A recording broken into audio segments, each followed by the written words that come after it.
6 months. That's how long we have before the 2026 midterm elections, November 3rd of this year. Okay. And I need you to understand that the fight for those elections did not start 6 months ago. It started the day after the 2024 election, when state legislators across the country began to moving with methodical precision to make sure that what happened in 2024 does not happen again, specifically the parts that involve Black voters showing up, turning out, and changing the outcome of a lot of these races. They are not subtle about what they're doing anymore. They don't have to be, okay? Because I really want to do a diagnosis and analysis on this particularly, because we don't perform outrage here, we diagnose the power, okay? So when we look at these things as they will state 2026 voter suppression machine, where the state's restrictive laws have passed, the ones where legislation is currently moving, the specific mechanism being used to shrink the Black vote and being very precise about it, organized response Black American needs to launch right now. Because I think this is something we really need to dive into. And I want everyone to understand me very clearly. These midterms are everything to a certain degree. The 2026 midterms will determine the balance of the U.S. House of Representatives and the 34 U.S. Senate seat. They will determine governorships in 36 states. They will determine the slate legislative majorities that control a lot of the areas being redistricted, the voter laws and the local policies in the years leading up to the 2028 presidential election. Now, if Democrats retake the House in 2026, every piece of legislation Trump has signed faces potential reversal. It may go through some sort of investigation or even blockage. If Republicans expand their majority, the political architecture being built right now, the tariff regime, the federal job cuts, the civil rights rollbacks, the Medicaid cuts gets locked in even deeper. Now, historically, the president's party loses seats in midterm elections. That is the pattern, and Republicans know it no less. And they are not waiting for the pattern to run its course. They are changing the rules before the game starts. That's exactly what they're doing, right? Let me give you the specifics, because specifics are what they bank on you not knowing. Now, in Georgia, after the 2021 SB 202 law, which redistrict drop boxes, shorten the runoff windows, and criminalize giving water to voters in line, Georgia Republicans moved in 2025 to further restrict the use of provisional ballots, which is a mechanism that disproportionately used by voters in precinct with registration errors, which are, in terms, are disproportionately Black precincts. Now, in Texas last year, they tightened legislation documenting that the proof of citizenship requirements at the point of voter registration, a measure that in academic research consistently shows it creates higher barriers for low-income, non-white, and young voters. So it affects majority of people who are non-white in some degree. In Florida in 2023, they had aggressive voter roll purges, which removed tens of thousands of voters. Many of them were erroneously flagged. And Florida's 2025 laws expanded the purge criteria and shortened the contest window for removed voters to appeal. Now you have Mississippi, Alabama, South Carolina. All three states have moved to restrict early voting windows and eliminate Sunday voting, a direct attack on souls to polls. Okay, a direct attack on souls to poll, organizing the church-based Black voter mobilization tradition that has driven out the highest Black voter turnout numbers in the Deep South for decades, because they know majority of people go to work Monday through Friday. And the only day that you really have to go vote is on Saturday, which these lines are extremely long because they have decreased the amount of voting places that you can vote. And now you can't even vote on Sunday. Why? Where a lot of people were going to church, and the church were actually busing people to go vote for their particular candidate. In these regards, this was really a liberal and Democratic push that funded a lot of these churches to have, Black churches to go and vote for the Democrats. I digress. Now, in North Carolina, after the state Supreme Court shifted to a conservative majority, it reversed the previous rulings and upheld a strict voter ID law that studies by Duke University researchers found that would reduce Black voter participation by as much as 5% points in both of these counties. Now, I wonder the demographic of these Black people? Are they originally from America? Because again, these voter ID laws, I'm actually for. If they're going to require you to have, your real ID and or your birth certificate, which we all could obtain. Okay, we may not have them in our file cabinet, scanned on your cloud drive, but we have access to obtain these. So again, I wonder how they're restricting people from voting by voter ID laws. Now they state that, you must have your passport. Majority of Americans, I would like to believe, or at least 20 million Americans from the reports, don't have their passports. So I'm just kind of looking at the geography of it all, because I want you guys to really notice the pattern. These are not random states. These are the states where Black voter turnout has changed election outcomes. This is not a coincidence. This is targeting in some regards. Goddamn right. In 2013, the Supreme Court Shelby County versus Holder decision gutted the clearance requirement of the Voting Rights Act, because before Shelby County, states with a documented history of voter discrimination, primarily in the South, had to get federal approval before changing any voting laws. The Supreme Court killed that requirement. And the result was predictable, because within 24 hours of the Shelby Court ruling, Texas announced a voter ID law. North Carolina passed one of the most sweeping voter restriction packages in modern history within weeks. And the floodgates open, and they have not closed. So in some regards, this is a benefit to American citizens, because voter ID laws doesn't really target any demographic of people except of people who are legally in the country. Nevertheless, also in 2013, over 30 states have passed laws making it harder to vote.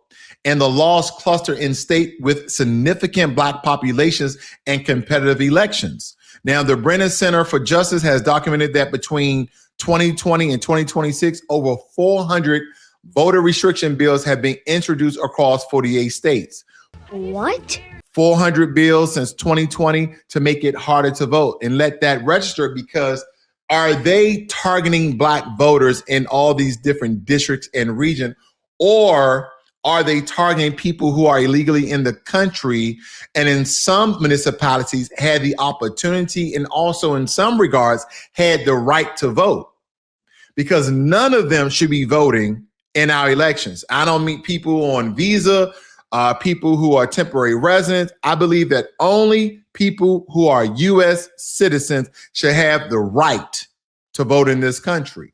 And that is what we should be looking at, because the American Legislative Exchange Council has been the primary vehicle for distributing model voter restriction legislation to state lawmakers for decades. And organizations like the Heritage Foundation, Heritage Action, Armed Fund Litigation, and Lobbying to Defend, ready to fund these laws that are challenged in court.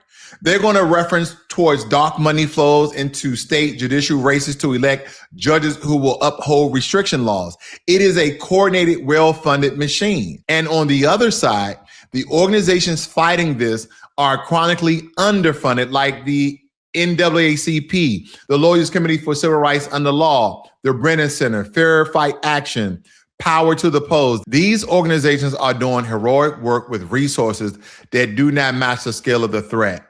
But there is a trick bag in this. These are also the organizations that are being funded by the Democrats to create a pathway to fast track illegals to replace the Black vote. So again, this is not just one layer. These are layers on top of layers, where on the surface, they show you that this is threatening to Black folk and how they're doing all these redistricting that will affect us in some regards, and how they're decreasing the amount of poll places. So we don't have, where we don't have a plethora of different voting places for us to vote, and restricting voting in some states on Sunday.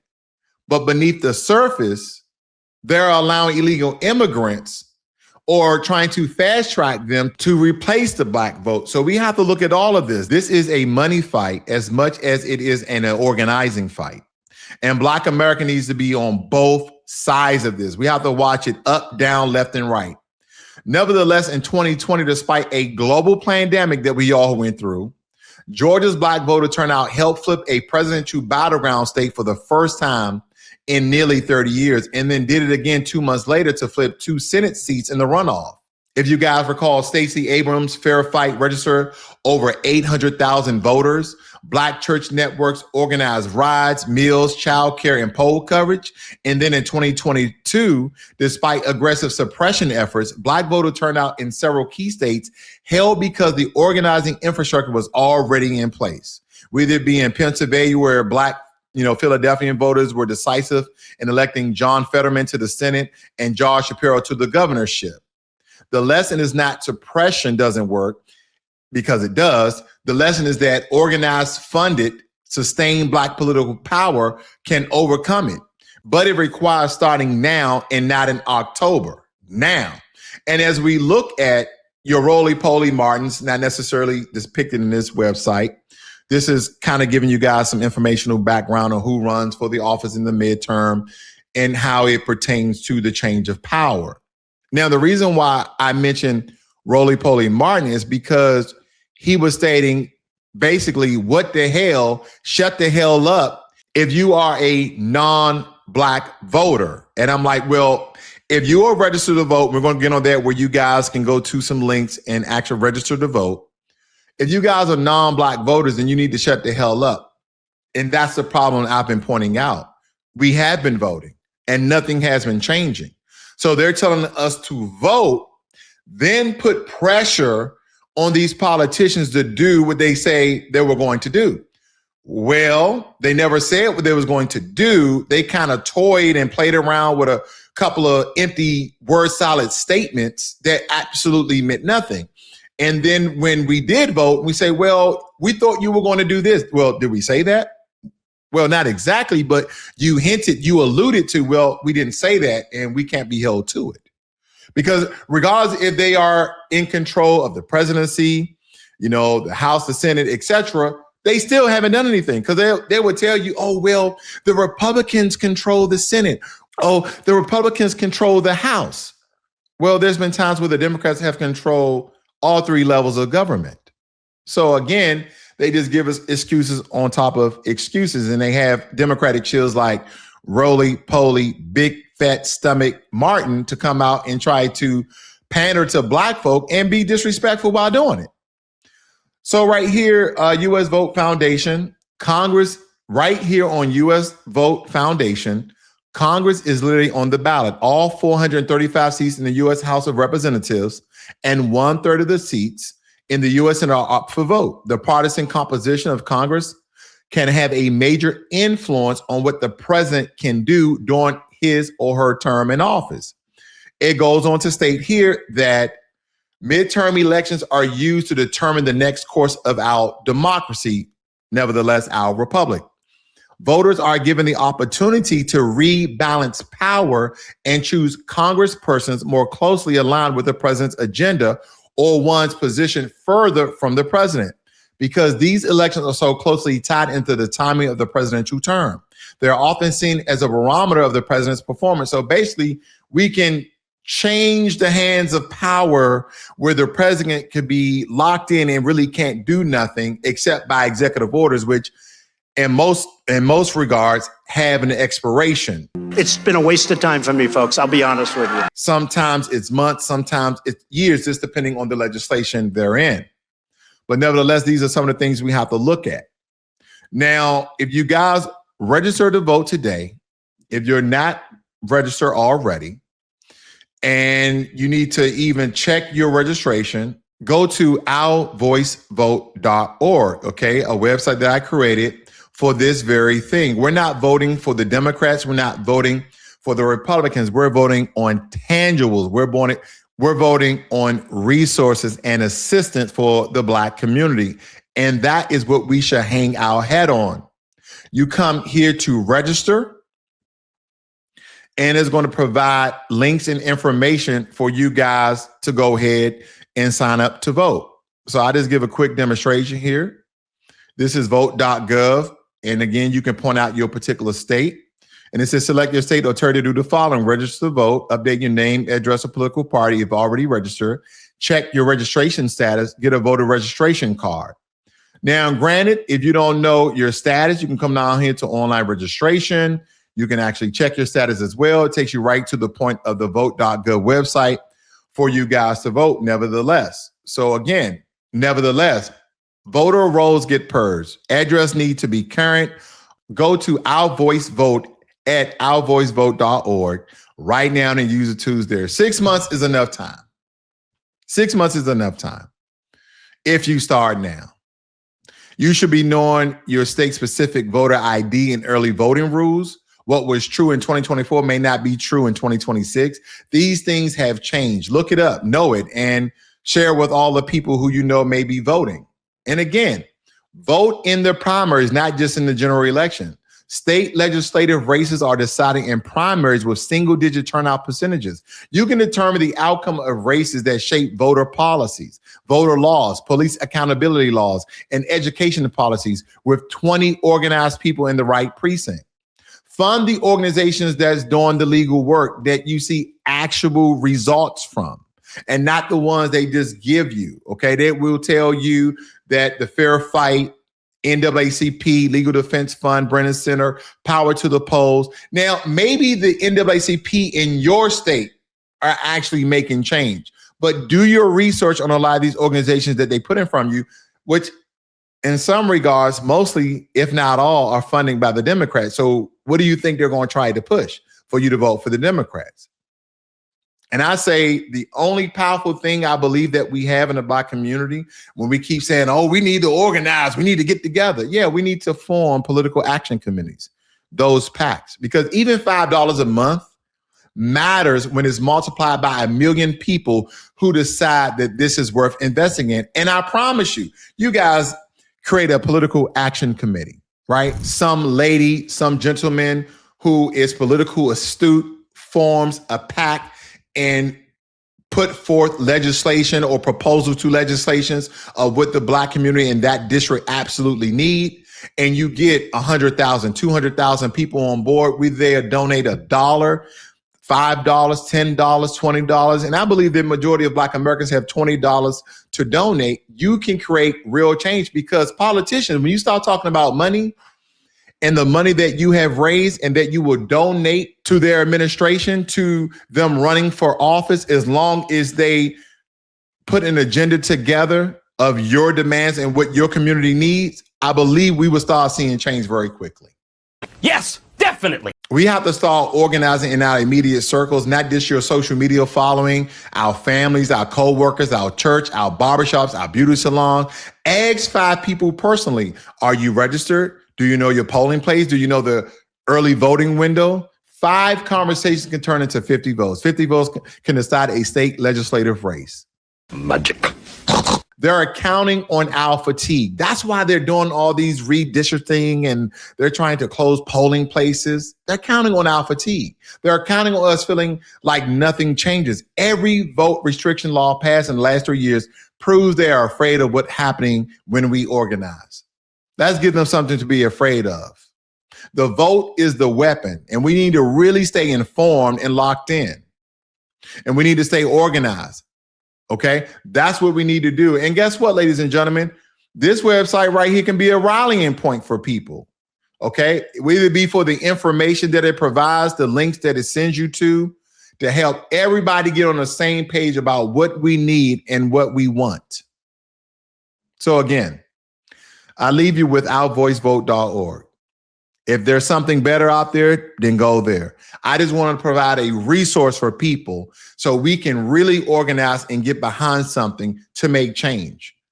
That call was perfect. Who is going to propose the best policies for Black America?